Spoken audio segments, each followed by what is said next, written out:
Napahamak na umano ang kapatid ni Amy Marcos na si Bongbong Marcos. Magandang araw sa inyong lahat. Narito ang ating latest update na kung saan narito sa ngayon ang panawagan ni Senator Amy Marcos. Panoorin po natin ang full video. Ako naman si Quidanger TV. Huwag naman ninyo ipahamak yung aking kapatid. Huwag naman ninyo ipapasok at pipilitin na pirmahan yung alanganin. This is talaga naman a very, very bad budget. Talagang ito ay labag sa konstitusyon, labag sa ilang batas, at labag sa damdamin at pangangailangan ng tao. So, kinakailangan at humihingi nga ako na i-recommit na lamang sa BICAM. Alam ko na ang announcement kanina talagang hindi raw maaari ibalik sa BICAM.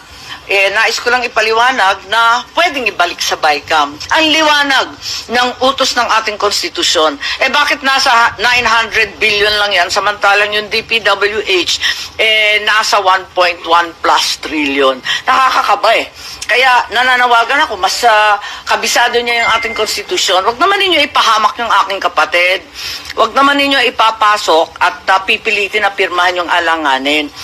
Ako rin ay nakikisuyo sa DBM na huwag tayo mauwi sa sistema ng FLR, yung mahiwagang for later release, na talagang palakasan at lahat ay lumuluhod sa DBM.